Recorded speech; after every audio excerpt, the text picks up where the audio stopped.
Quick shout out to my patrons. Without you guys, this wouldn't be possible, so thank you, thank you, thank you. Hey, it's Kate from Literary Apothecary, and welcome back to another episode of Books My Boyfriend Gave Me. Today we're going to talk about Kingdom Keepers number 4, Power Play. This is the 4th book in the Kingdom Keepers series. I gave this one 3 out of 5 stars. It wasn't as good as the other ones, but I still enjoyed it. So in this book, number 4, this takes place in downtown Disney and Hollywood Studios. Basically, Maleficent and Chernabog are now locked away by the Imagineers because of all of their shenanigans that they did in the previous books. Then a mysterious video from Wayne, who's one of the head Imagineers, comes through one of the Kingdom Keepers' computers while he's at school, warns them of a spy or possible spies, plural, among their friends and possible overtakers, those are the Disney villains, use of the servers and hologram creation. So basically, Wayne is warning them that the overtakers, the villains, are possibly taking over and creating holograms just like the Kingdom Keepers have for their own side. And so during the book, they're trying to figure out who the spies are amongst them and if the villains are really creating these holograms, and what does that mean, who's a hologram and who's not a hologram, and all of these mysteries. What I liked about this is the further exploration of the DHI technology. So this really starts to dive into the science fiction part of these books instead of the fantasy.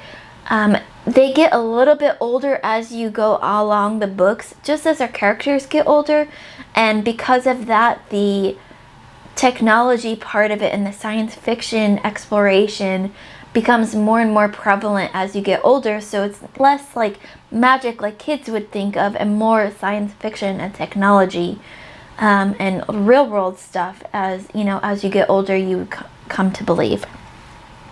I also loved all of the Disney interactions. We've got a couple more interactions here than in the previous book with Disney characters. We start off right from the start with Stitch from Lilo and Stitch and the pirates of Pirates of the Caribbean, and I really, really enjoyed seeing that, and we get a little bit more of that throughout the book. I still would like a lot more since this is Disney based.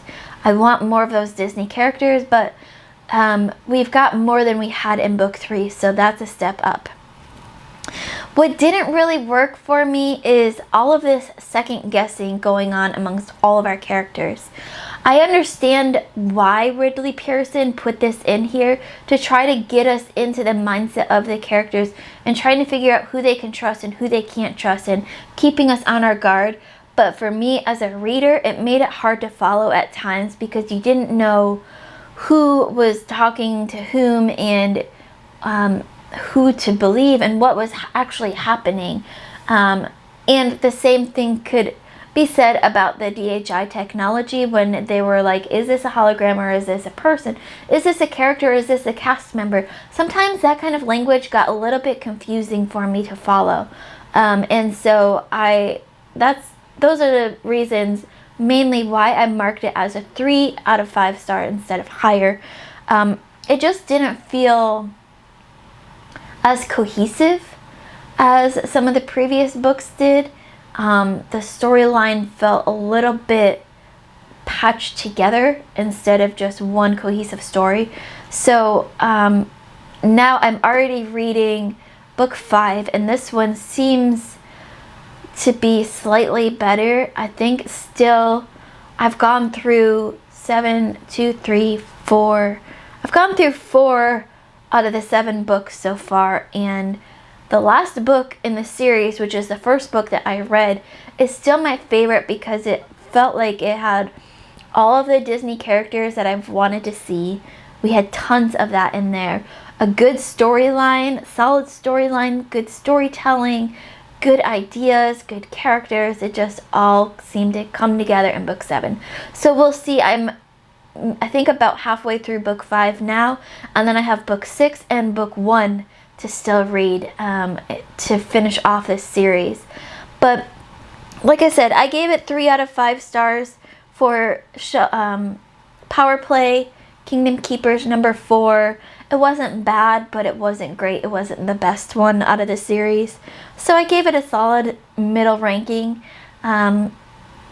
So that's it for now. Tune in next week for another episode of Books My Boyfriend Gave Me. And keep reading, and I love you all to the moon and back. Bye.